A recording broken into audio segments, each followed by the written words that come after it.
आज बघणार आहे आपण पॉकेट समोसा रेसिपी. तर माझा व्हिडिओ शेवटपर्यंत बघा. सुरुवातीला आपण समोसाचं सारण तयार करून घेणार आहे. त्यासाठी एका पॅनवर घेतलं अर्धा चमचा जिरं, सोप आणि धणे त्याला मस्तपैकी भाजून घेतलं. तर ती पावडर तयार करून घेणार आहे. नंतर त्याच पॅनमध्ये घेणार आहे आपण तेल, त्यामध्ये टाकणार आहे आपण जे पावडर तयार केलं होतं ते, सोबतच टाकणार आहे तीळ. त्याला मस्तपैकी आपण मिक्स करून घेणार आहे, शिजवून घेणार आहे. आणि त्यामध्ये टाकणार आहे आपण आलं लसूण हिरवी मिरचीची पेस्ट, त्याला पण छान शिजवून घेणार आहे. आणि त्यामध्ये टाकणार आहे आपण चवीनुसार मीठ आणि बॉइल्ड बटाटा टाकणार आहे. आता त्याला मस्त मिक्स करून घेणार आहे. बघा अशा पद्धतीने आपल्याला व्यवस्थित मिक्स करून घ्यायचं आहे. नंतर त्यामध्ये टाकणार आहे आपण गरम मसाला, चाट मसाला, मिरेपूड आणि थोडंसं आपण टाकलं आहे पिठी साखर. आता त्याला मस्तपैकी मिक्स करून घेणार आहे. अशा पद्धतीने आपलं समोसाचं सारण तयार झालेलं आहे.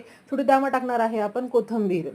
बघा अशा पद्धतीने आता आपण करणार आहे समोसाचं कवर तयार. त्यासाठी एका पॅनमध्ये घेतलं थोडंसं तेल, त्यामध्ये टाकलं आहे आपण ओवा आणि तीळ आणि 1 वाटी पाणी टाकणार आहे. बघा अशा पद्धतीने पाणी उकळल्यानंतर त्यामध्ये टाकणार आहे मीठ आणि टाकणार आहे 1 वाटी रवा. आता आपण याला मस्तपैकी मिक्स करून घेणार आहे आणि छान आपल्याला शिजवून घ्यायचं आहे. जसं आपण तांदळाच्या भाकरीला कसं तांदळाचं पीठ करून घेतो तशा पद्धतीने आपल्याला करून घ्यायचं आहे. नंतर थंड करायचं आहे. तोवर करणार आहे आपण एक स्लरी तयार. त्यासाठी घेतलं एका वाटीमध्ये 2 चमचे मैदा. त्यामध्ये टाकणार आहे आपण मीठ, तीळ, कलंजी, काळी तीळ, चिली फ्लेक्स आणि कोथिंबीर टाकणार आहे. पाणी टाकणार आहे आणि छान असं स्लरी तयार करून घेणार आहे. बघा अशा पद्धतीने आपण एक स्लरी तयार करून घेतलेली आहे. आपल्याला हे समोसाला लावायची आहे. नंतर बघा आता मस्तपैकी आपला रवा थंड झाला असेल तर आपण हातावर घेणार आहे तेल. त्याला मस्तपैकी आपण मळून घेणार आहे. एक छान असा प्लेन असा गोळा तयार करून घेणार आहे. त्याला छान आपल्याला मळून घ्यायचा आहे. बघा अशा पद्धतीने आपण मस्त गोळा करून घेतलेला आहे. नंतर मी या करणार आहे माहिती आहे का, पोपटाला तेल लावणार आहे. एक गोळा घेणार आहे आणि याची मस्तपैकी अशी एक चपाती लाटून घेणार आहे. बघा अशा पद्धतीने आता मी याला काय करणार आहे, छान चमचे साह्याने स्क्वेअर करून घेणार आहे. बघा आपला स्क्वेअर कट करून घ्यायचा आहे. साईडचे भाग आपण काढून घेणार आहे. आता परत एक छोटे छोटे मी स्क्वेअर करणार आहे. बघा आणि मधोमध भरणार आहे थोडं थोडं मी सारण.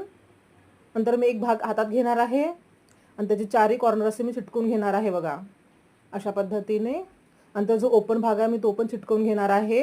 अशा पद्धतीने आपले पॉकेट समोसा भरून तयार झाले आहे. बघा एकदम सोपी अशी रेसिपी, तर तुम्ही नक्की ट्राय करून बघा. अशाच पद्धतीने मी माझे बाकीचे समोसे पण तयार करून घेतलेले आहे. बघा आता मी काय करणार आहे, तेल गरम करायला ठेवलेलं आहे. मी तेल गरम झालं बघणार आहे. त्या स्लरीमध्ये आपण जे मैदा स्लरी केली त्यामध्ये आपण समोसा डिप करणार आहे आणि तो मस्तपैकी तळून घेणार आहे. लाल होईपर्यंत मस्तपैकी आपल्याला तळून घ्यायचा आहे. एकदम क्रंची असे समोसे होते. अगदी वेगळी अशी रेसिपी आहे, तर तुम्ही नक्की ट्राय करून बघा आणि मला कमेंट करून सांगा की तुम्हाला पॉकेट समोसे कसे वाटले.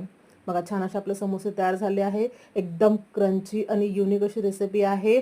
एकदा तुम्ही नक्की ट्राय करा आणि तुम्ही मला कमेंट करून सांगा तुम्हाला माझी आजची रेसिपी कशी वाटली. माझ्या चॅनलला नवीन असेल तर माझ्या चॅनल सबस्क्राईब करा, माझ्या व्हिडिओ लाईक करा, शेअर करा, कमेंट करा. भेटू नेक्स्ट व्हिडिओमध्ये.